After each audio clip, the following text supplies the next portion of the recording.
de 8h30, Margot Siffer, bonjour. Bonjour Thomas, bonjour à tous. Une sexagénaire qui avait refusé d'évacuer son hébergement à Saint-Laurent de la Cabrairis est décédée dans l'incendie du massif des Corbières dans l'Aude. 9 personnes ont été blessées, 7 pompiers et 2 civils. Une autre est toujours portée disparue.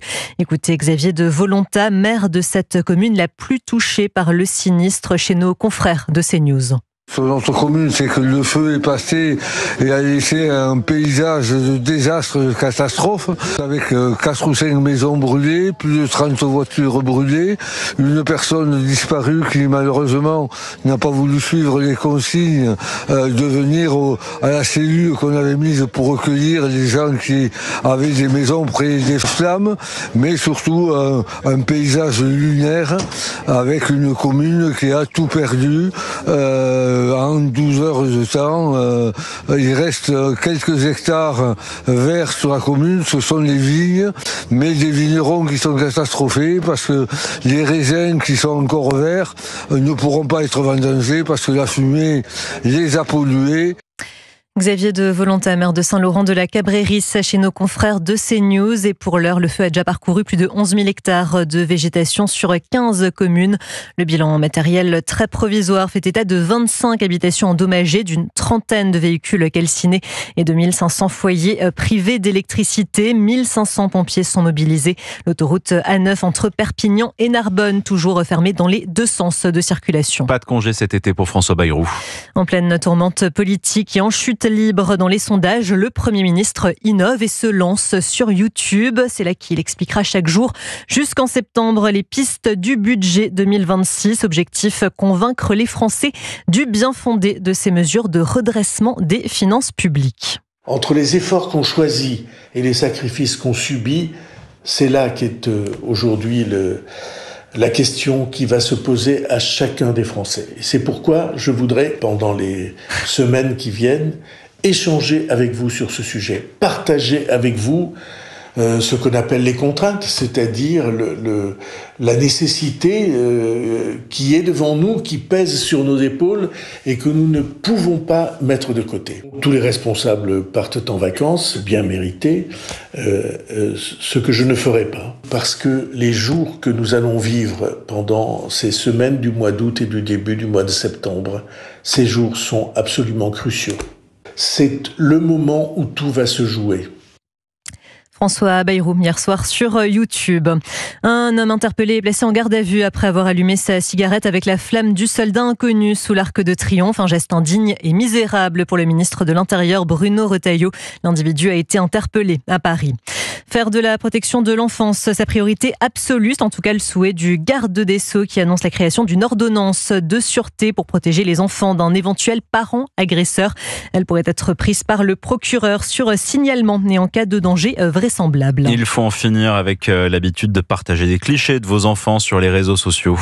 Oui, vous risquez même de les mettre en danger, surtout en été où les pédocriminels sont très actifs. Concrètement, ils récupèrent les photos de vos enfants pour les diffuser sur des forums pédopornographiques. Il s'agit pour Églantine Camille, chargée de plaidoyer à l'association Caméléon qui lutte contre la pédocriminalité, et bien d'alerter les parents. Quand, en tant que parents ou proches ou enfants nous-mêmes d'ailleurs, on publie une photo sur un réseau social, des photos qui peuvent nous paraître totalement anodines, à la plage en train de construire un château de sable. Il suffit qu'un prédateur tombe dessus et l'enregistre et qu'en fait il puisse l'utiliser à des fins pédocriminelles. Donc ça va être l'envoyer sur un forum sur le darknet pour utiliser directement cette photo à des fins pédocriminelles en la commentant par exemple avec d'autres pédocriminels. La deuxième chose, c'est que ces photos elles peuvent être utilisées pour être détournées. Donc imaginons on a quelqu'un qui prend une capture d'écran sur un réseau social. Il suffit qu'une personne utilise cette photo, par exemple en détourant la tête de l'enfant et en faisant donc ce qu'on appelle un deepfake pour soit dénuder l'enfant, soit le mettre sur un corps nu et dans ce cas-là créer un contenu qui met en scène des enfants exploités sexuellement. Églantine Camille, chargée de plaidoyer à l'association Caméléon qui lutte contre la pédocriminalité, au micro Europe 1 de Laura Legault. Il est 8h35, vous écoutez Europe 1 matin. Nouveau scandale pour Iberia. Des passagers qui avaient commandé des menus cachers sur un vol entre l'Argentine et l'Espagne se sont vus remettre des plateaux repas avec la mention Free Palestine. Une inscription visiblement ajoutée au stylo sur l'emballage. La compagnie qui reconnaît les faits indique avoir lancé une enquête approfondie. L'émissaire américain Steve Witkoff est arrivé ce matin à Moscou. Un déplacement qui intervient 2 jours avant l'expiration de l'ultimatum posé par Donald Trump pour que la Russie arrête son offensive en Ukraine. 1 minute de silence observé ce matin à Hiroshima à l'heure exacte du largage. Il y a 80 ans de la bombe atomique et qui avait fait plus de 140 000 morts. Une cérémonie a réuni plus d'une centaine de pays. La France s'apprête à connaître une nouvelle vague de chaleur. Oui, à compter de demain et au moins jusqu'à la fin de la semaine, les températures pourraient avoisiner les 40 degrés, laissant craindre une alerte canicule. Les conseils de Frédéric Adnet, chef du service du SAMU de Paris ce matin sur Europe 1. Il faut surtout prendre des mesures de prévention, c'est-à-dire bien s'hydrater, lutter contre l'isolement, ne pas sortir entre 11h et 16h, utiliser des brumisateurs, aller vers des endroits climatisés. Tout ça, c'est prévu dans le plan canicule, avec ses couleurs orange ou rouge. Et c'est ça la principale action contre les pathologies liées à la canicule. Frédéric Adnet, chef de service du SAMU de Paris ce matin au micro d'Europe 1. Et c'est un incontournable si vous passez cet été vos vacances entre Toulouse et Sète, le canal du Midi. Sous ces heures de long fleuve tranquille, il fait le plein de touristes et il est même devenu un lieu mythique pour les traversées en bateau, les randonnées ou les balades à vélo, de quoi booster l'économie locale. Charles Lullier. Loin de la tranquillité du canal, des écluses et des berges luxuriantes, les professionnels ici sont à pied d'œuvre.